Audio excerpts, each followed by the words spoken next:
kulankan oo ay isugu yimaadeen odayaasha dhaqanka beelaha Jareerta ee ka soo jeeda gobolada Koonfur Galbeed Soomaaliya ee ka dhacay guriga Suldaan Muuse Suldaan Abubakar ayaa looga hadlay arrimo dhowr ah oo ay ugu horeeyaan xuquuqaadka kaga maqan beelaha Jareerta kan federaalka iyo kan maamul goboleedyada dalka ee Koonfur Galbeed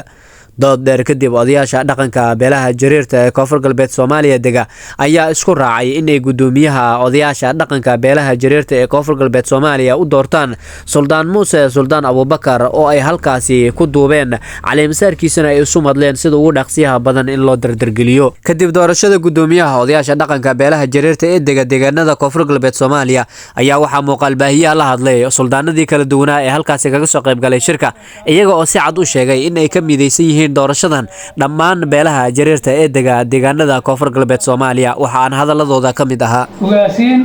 iyo ulmaawdiin dhalinyaro sidii muuqato may waxa doorasho oo ka dhiiday insha Allah taala kulankan doorashadaas oo la isku waaqafay landooradii gudoomiyaha Koonfur Galbeed gudoomiyaha guud gudoomiyahaas oo ah Suldaan Muuse walaalkayga Suldaan Muuse ayaa landooradii nasiibka ka har Ilaahay dooraday maanta oo taariikhda aytana 28 bisha 10aad 2023 nasiib alxamdulillah rabbil caalamiin inuu isku waaqafsana in walaalkan nadaadiyo oo gudoomiye guud naqdo isku waaqafsana askarani dhammaan dadweynaha oo sidkiidan oo kala ah oo ka nool koonfurta galbeed ka nool ma in sheegana in waa ka soo doorashada saxab xalaal hornimo in ciidan sheegana saacadana ka bilaawdana gudoomiyaha guud ee koonfur galbeed waa walaalkay Suldaan Muuse gacmaha isaasana saacadana ka bilaawday insha Allah taala saay ogaada in gacmaha isaasana maanta insha Allah taala gacmaha bismillaahir rahmaanir rahiim dhammaan inta ku midaysan gobolada Koonfur Galbeed gaar ahaan Koonfur Galbeed waa salaamadii meel ka joogtaan dalka iyo dibadda maanta waxa halka isugu yimid odayaashii dhaqanka muhuraanka ahaa ee gobolada Koonfur Galbeed ayagoo isugu yimid ay ka talantooda Koonfur Galbeed alxamdulillah toodheer hadal ka bacdi iswadaarsi ka bacdi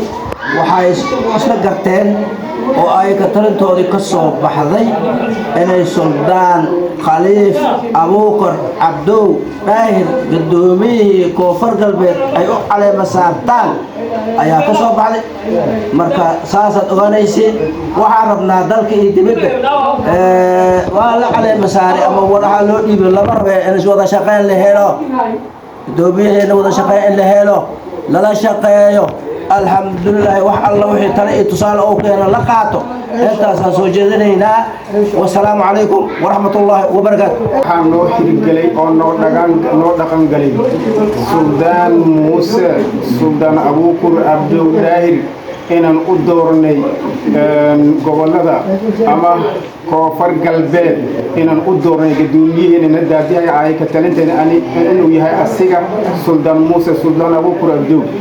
wiilkiisana uu yahay oo aan u duubanay suldaannimadiisa oo maanta daadihnaya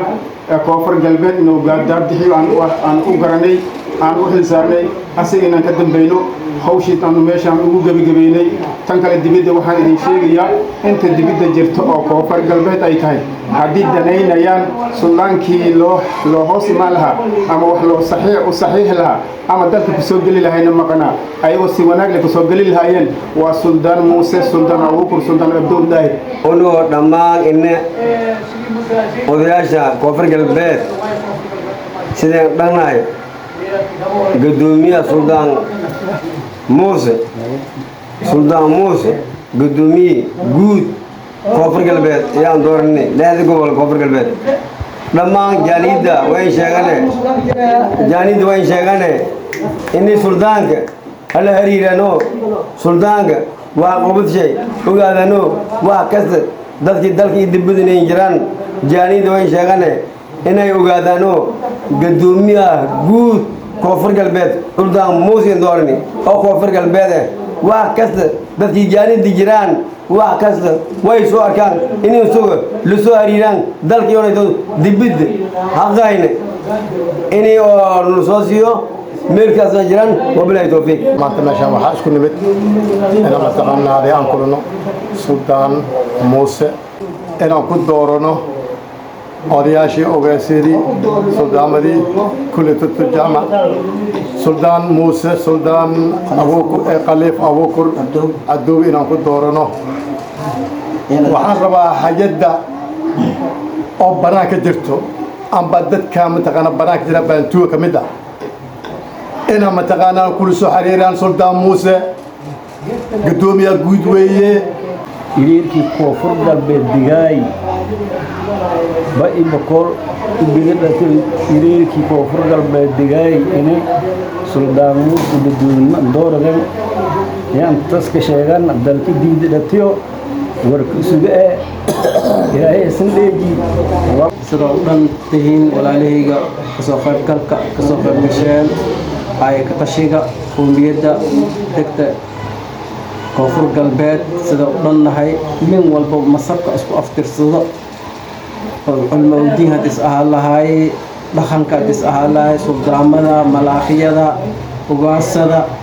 كل جيل ومهدسنتهم ما شاء الله انت اسكدب ماتا حلك ادورتين ادي انا فرحسنهي وسو دويها وحواي قفك ضد له ayaa ma aragta doorasho iyo dadnimo wax ku raadi karo marka alxamdulillah codka maanta aan raadiyay dad kale ma karaadsanin waxaan ka raadsaday gurigeyga waxaan ka raadiyay ehelkeyga waxaan ka raadiyay walaalaheyga alxamdulillah garabkiinaan ahay hawsha ad ii doorateen haddad idinka ii garab istaagina ana hawsha masii qaban kari waxaan ilaahay ka rajaha oo idinka naga tuugaa inaad arantaan od ii doorateen inay u garab istaagtiin qowmiyadda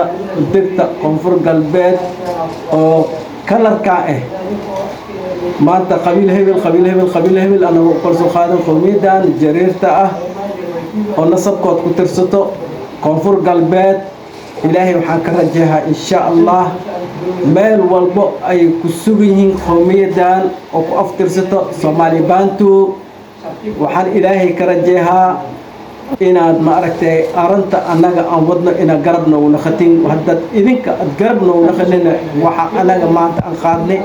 wax meel tagi doono ma naqan doono sida rajeehayo waxaan rajay doonaa insha Allah sida anaga oo culayska u dareegnay oo anaga culayska iska dul qaadnay idinkan inaad ma aragtay loo dareentiin wax alla waxaad ma aragtay u baahannahay